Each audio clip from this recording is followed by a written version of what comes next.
Thanks for swinging by the channel to check out what I got going on. So this episode, the star of this episode is one from the Urban Artifact Brewing Company out of Cincinnati, Ohio. In-state brewery, one of my favorite breweries. Sporting the shirt, got the beer poured in the actual Urban Artifact glass. This one here, called Teak, coming in at 7.2% alcohol by volume. They are calling this an American Fruit Tart. So if you haven't seen the channel here, I've done tons of Urban Artifact stuff. They call their beers Midwest Fruit Tarts. Sometimes I'll use the term American Fruit Tart. Basically, they are fruit beers, tart beers with real fruit, okay? So they make their stuff with real fruit. And they base it on like an artifact, hence the name Urban Artifact. This one's called Teak, and a little reading on the back, it says, this American Fruit Tart has 1/7 of a pineapple, 1/5 of a pink guava, and two key limes in each can. So a 1/7 and a 1/5 of something, all right? A portion bubbles lazily as Teak the Yellow pours over dust-covered tomes of cantrips. I'm not even sure what that means.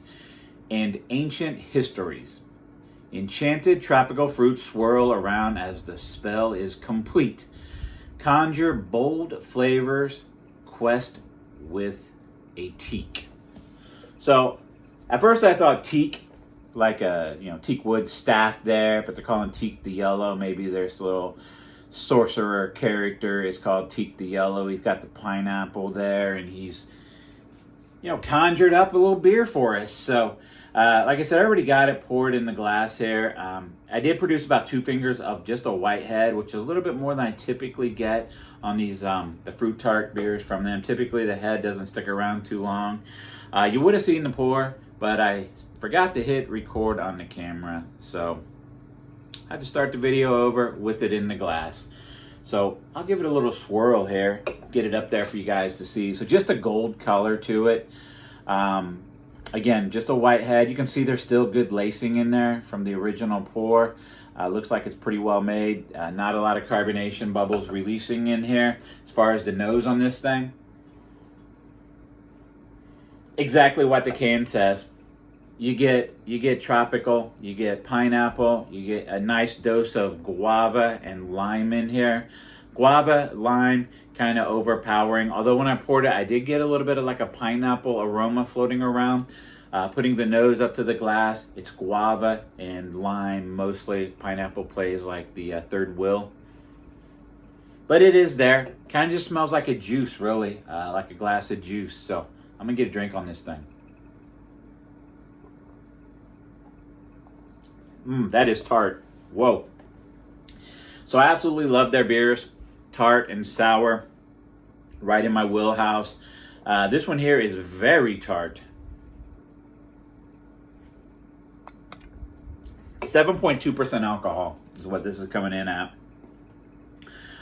For 7.2, it's on the thinner side. Say right around approaching medium body, lower side of medium body, right in there. Good carbonation really on the tongue. Nice prickly, like pins sticking in the tongue there. So immediately, the first sip, immediately it is tart. And it just intensifies as it passes through the palate. That lime up front, no mistaking it's there. As it comes through, you get a lot of the guava, pink guava, right? The nice tart ones.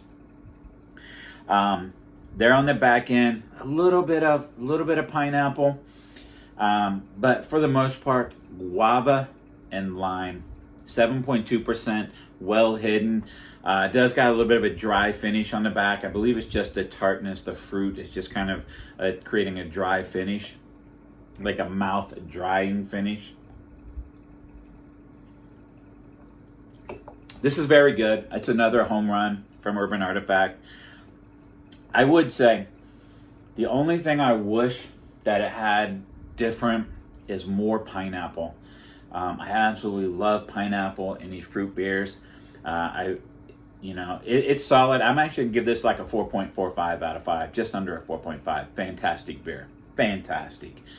But man, a little bit more pineapple, it would have been over the top for me. As it is, I'm not complaining. It's fantastic beer. Glad I picked it up. Hope you like the review here. Like, subscribe, comment, check out my other content. Thanks for watching.